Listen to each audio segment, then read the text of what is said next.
Okay, I want to read out a report that I think highlights the regressive tendency or the regressive trend, rather, that I think is really developing in a lot of Islamic countries in recent years. And these are Islamic countries that were not traditionally seen as particularly theocratic, in contrast to other Islamic states.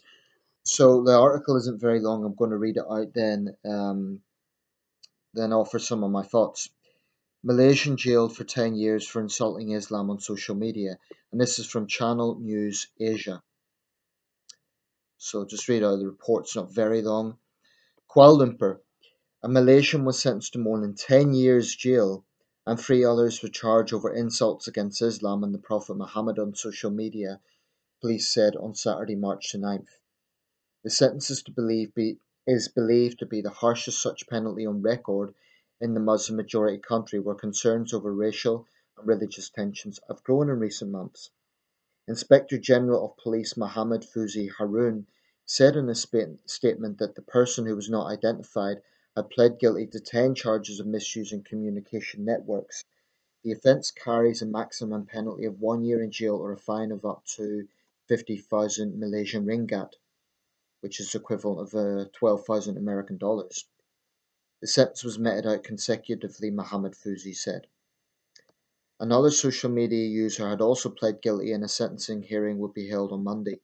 Two others had pled not guilty and were being held without bail. All four were charged under laws against causing racial disharmony, incitement, and misusing communications networks. The police advise the public not to abuse social media or communications networks by uploading or sharing any form of provocation that can affect religious or racial sensitivities, causing racial tensions within the country's diverse community, Mohammed Fusi said. On Thursday, Minister in charge of religious affairs Mujahid Yusuf Rawa said the Islamic Affairs Department had set up a unit to monitor writings and communications assaulting Islam and the Prophet Muhammad. He said the ministry would not compromise on any acts insulting the religion and called for punishments against those found guilty of such. Right. A bit of context here. I know that Malaysia and Singapore have had a history of some racial tension in the past, including at times violent riots. So there is not no basis for having strict laws about provoking racial tension. I can understand that, but what I don't understand, or what I can't accept rather, is the intolerance that is within Islam. And it's a real big elephant in the room.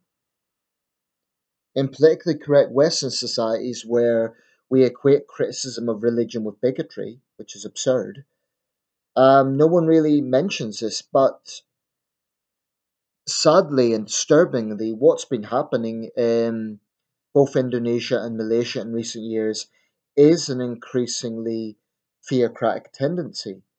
And the sad thing about this is that these both were countries, and we can include Bangladesh there.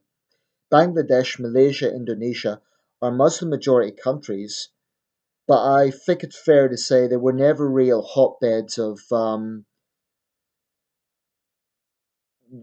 wider appeal of pan-Islamist sort of sympathies. You know, they're not an Iran or a Saudi Arabia or a Pakistan. So if these so-called moderate Islamic countries, moderate in the sense of not being outright theocracies, are now heading down this path, then firstly, it raises real implications for human rights and basic liberty, freedom of conscience. But it's just yet another reminder of the totally disingenuous claim that Islam is a tolerant religion. It's not. It's just not. Because if the logic here is that they need to be punished, because I mean, I don't know what the nature of these posts are, and presumably they're not going to make that public. I assume it may have been some crude insults against the Prophet. I've no idea.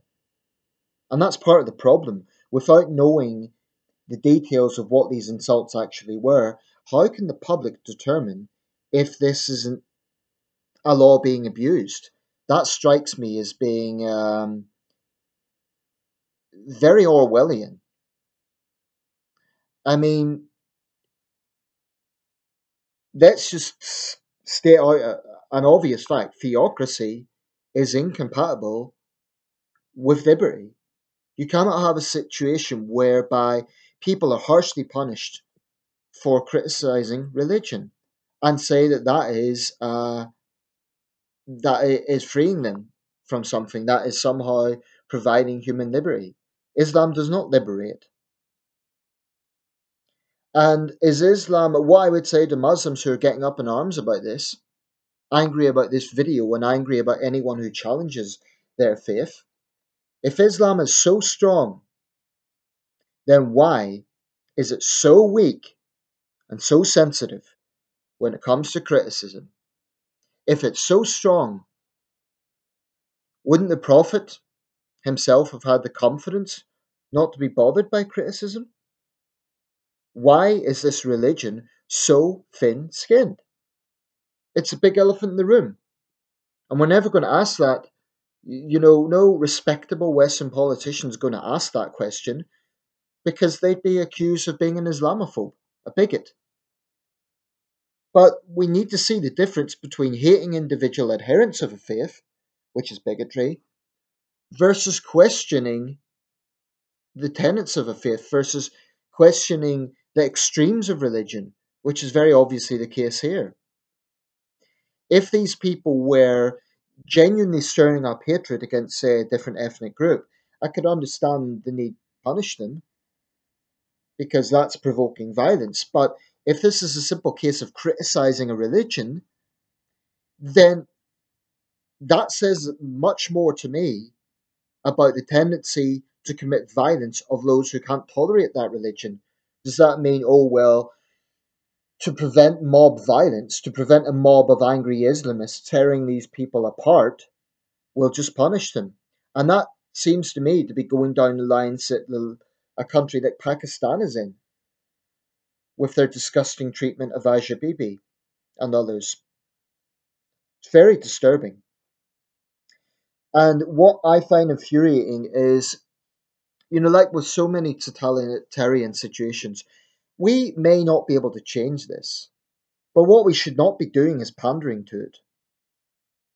And it is an absolute travesty that we still continue to be silent as a nation about the brutality of Islamic countries that may happen to be allies, the likes of Saudi Arabia. Because there are very real moves by Islamic countries to push the UN to make blasphemy laws worldwide, infringing therefore on non-Islamic countries.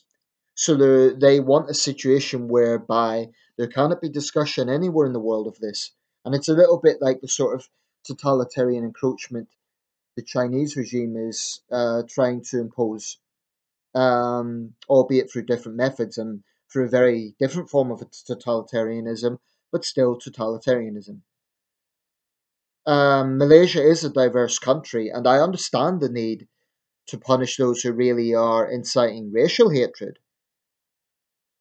But if a Malaysian cannot criticize a major religion, then Malaysia cannot really call itself a democracy, in the sense that to be a democracy, there has to be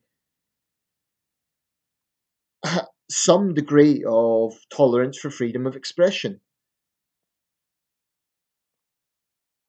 And if these people really were causing vitriolic messages online, then I think the authorities need to make clear what exactly they said in order for the public to assess if this really was a case of people being dangerous to public harmony, or, as I believe, it's a case of encroaching Islamic theocracy. I think it's very disturbing. And one thing we sure as hell should not be doing in the West is pandering to these mentalities. We should never, ever grovel to Islamic demands, whether it be for trade. Malaysia's a Commonwealth country. We should be pandering to it. I understand that we cannot just cut off links with every country that does things that we don't approve of. I get that. But I think we are too hesitant to speak out on these things.